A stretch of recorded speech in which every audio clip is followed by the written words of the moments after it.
Hi, welcome to the lecture on the second half of Chapter 8. Today we'll be talking about Agile development process and then buying off the shelf software. So let's get started.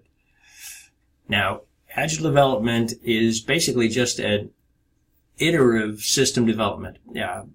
They work in very small bursts, sometimes called a sprint, and it varies. Each company's got a little different, whether it's 2 weeks to 2 months, but a smaller, manageable piece of time to try to make sure that as requirements are changing, development's been changed, they can respond quicker.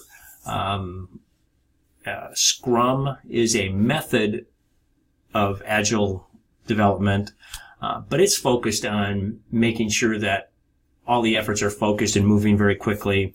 And they usually have a person called the Scrum Master who just coordinates all the activities. Another version of Agile development is extreme programming. It promotes incremental development systems, again, keeping these short intervals together. But really, Agile development, the biggest thing is it's trying to make sure that between the key players, the users, developers are all constantly talking about what's the most important thing. And then not only developing the product, but also make sure that it's something deliverable and executable that the user can actually use, play with, and give you feedback on and make changes and iteration. And then in the sprint, the Scrum Master or the project manager will then say, okay, now let's coordinate. Okay, what are the next list of requirements that we need to build for next week, for next build, for the next sprint? So it kind of looks like this as far as one, you got a requirements meeting. You say, make sure you got all the requirements and you prioritize those. Once you get all the requirements and they're prioritized, then you can go into the sprint planning sessions. Okay, now for the next 2 weeks, which of these are the most important things to get built? And then during that 2 month interval, you've got a daily meeting which you just kind of really quickly say, okay, what's working, what's not, what issues you got, who do you need? And this meeting isn't just between the project manager and the developer. It's everybody, key stakeholders, customers, developers, project manager, Scrum Master, all of those people together, and then try to make sure they got, boom, a working piece of software that matches what's just for this sprint, not necessarily the whole system development, but just for what's in sprint. And then after that's been archived, stored away, then you have a review meeting. Okay, how did this last sprint go? Did it go well? What could we change? What could we do better? So you're constantly improving on the communication, the software development, anything that comes into play. So you're always staying on top of the requirements, keeping the customer engaged, and then making sure you're doing things the best way you can.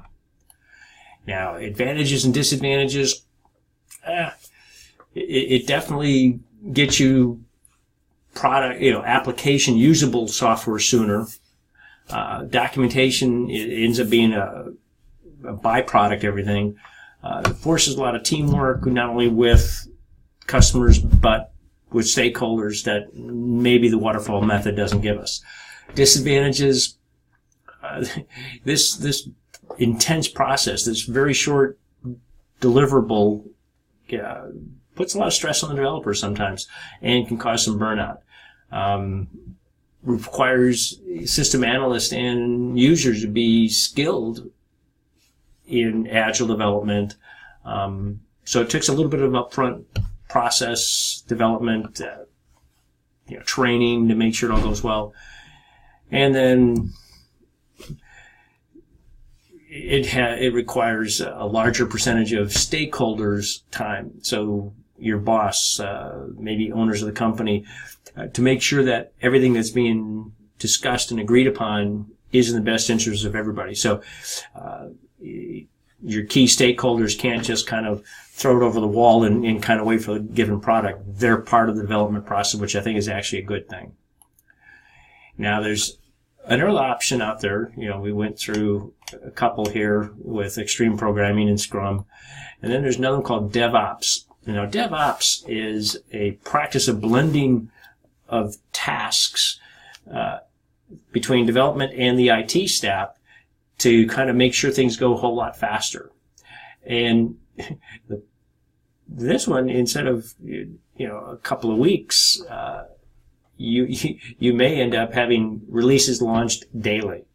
So it's really trying to make sure we understand what the question is, build it, test it, redelegate, deploy it, operate it, continuous. It's just constant change and always looking at ways of developing software. One of your homework assignments is going to be looking at ITSE and its use of DevOps and see how it does. So you got comparison between the two approaches, between development and waterfall. Agile is more iterative, shorter intervals. Waterfall is sequential, multi-stage. You can't go from one stage to another until you get total improvement.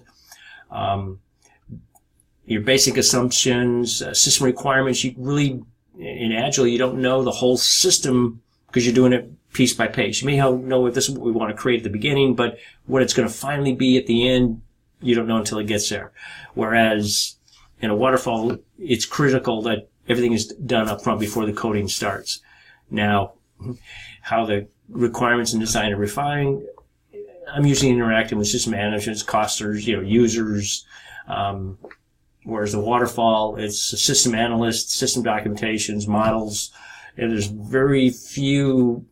The users don't get the interface with the developers pretty much at all. It's pretty much all front-end analysis, with the systems analysts and whatever documentation they want to create, and after that, it's all done.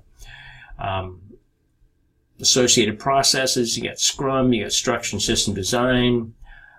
So both work, both have success stories and failure stories. Some take less time, some take more times. But lately I've seen a lot more push towards agile development because for openness to the customers and users, it has approach. So if you're thinking about getting into software development, you may want to take a look at it. So buying off-the-shelf software. So you can either make it or buy it. You make it or buy it. It is pretty much what you want to do. Now, most of us, when we think about our software at home, what do? We go online, we download it, we purchase it, go to Best Buy, we pull it off the shelf, we buy it. We're not in the development pace, but companies have a choice whether they want to do it themselves or buy it off the shelf. Sometimes costs of developing it yourself or making it yourself can be difficult to estimate because you don't know all the factors. Buying off the shelf, you know exactly what you're getting. Needs of the customer, custom software could satisfy your needs, whereas buying off the shelf, you say, I got most of what I want, but that's just in that process. As far as quality, process improvement, a lot of it just depends on how much development it takes to do it on the make side, and also how quickly do we adopt a package, and assessing that package before we purchase it. Speed of developing a new product or a new package could take years, whereas I may take a few months, half a year to do my analysis, choose a package, buy it, install it, up and running. Staffing, what it means, if I'm making it, I gotta have the people in-house to develop it, maintain it, support it. Whereas if I purchase it, all I gotta do is pay them and maybe some kind of maintenance support fee, 1-800, call for help when it doesn't work. Is there a competitive advantage going one way or the other? Developing your own software, you can make it as fine-tuned as possible and as restrictive as possible. So you could have a competitive advantage with your software compared to somebody else. Whereas if I'm buying the same package my competitor is, I've got no advantage at all. So there are some issues between the two that you need to play.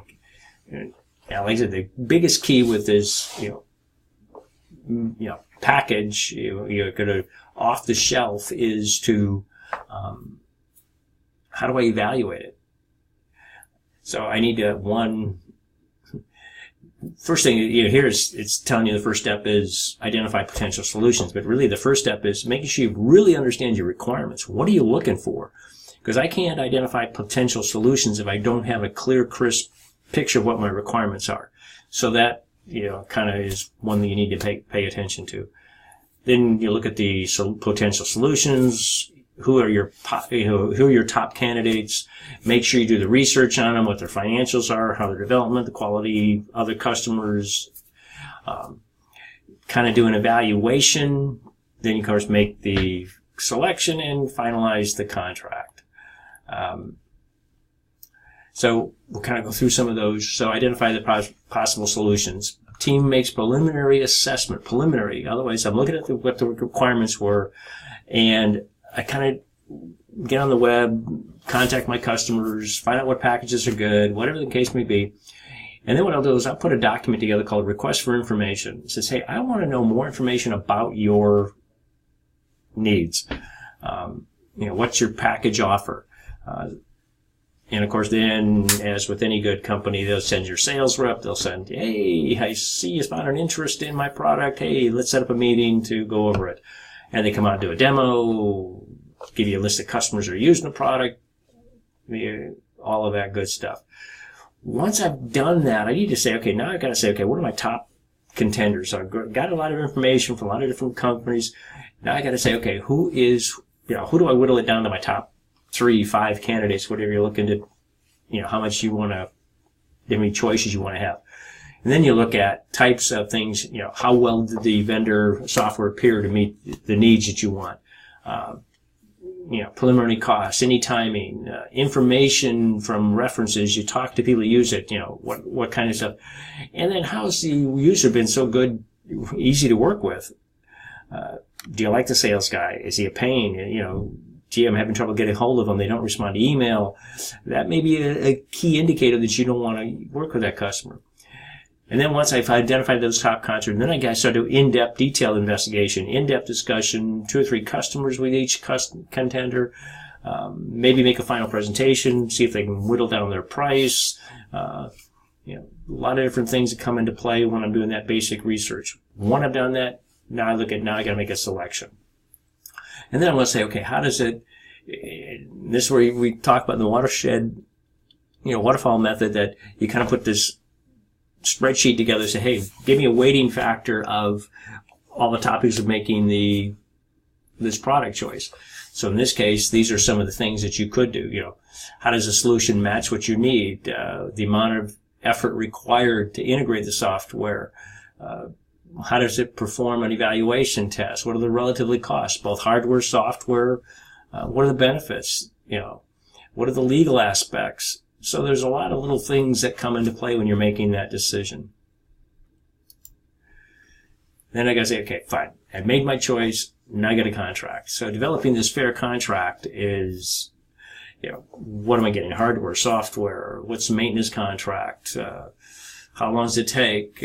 Make sure that, how do I get upgrades to this product? Who owns the rights of the product? Because you may be putting your proprietary data in this, and you want to make sure, okay, who really understands, who owns the software, who owns the data, and what happens if something goes wrong? What is the resolution if we got a dispute? What's the process? What's the pecking order to say, hey, if we have an issue, who do I call? What documentation do I need to have? So on and so forth. And then, of course, integration and testing. And so you got to bring it in, test it. Same way you did in a waterfall. I got to integrate it, do the testing, make sure it does the volume, and then make sure it matches your needs. Now, implementation, key things to include. You can do data flow maps, anything that identifies any gaps of current process that this software is going to fill. Then you got to install and configure all of the hardware and software, integrate that software in existing software with this new software, train the end users, train the customers maybe, test the software to make sure it meets all the process and requirements. Make sure that if you're going to migrate data from your old system to your new, you got to convert that data into the new format. Sometimes that's not as easy as it can be based on how old your system is. Roll off the new systems, provide ongoing training and support. So you've heard in this chapter, organizations, you got a choice. You can either buy or build the system. If you're developing it yourself, you've got a couple of different choices. I can use the waterfall approach, which goes phase to phase with management review, sign off, or you can go development, which is a quick development, iterative cycle. Or you can say, I'd just rather buy it. I don't want to be in the development process. I'm just going to buy somebody else. But then you got to take into consideration what SAP packages are out there and the pros and cons of buying that package. So hopefully that helps you a little bit, in the system acquisition and development phase of information systems, and hopefully that'll help you in the material. If you have any questions, give me a call. Talk to you later. Bye-bye.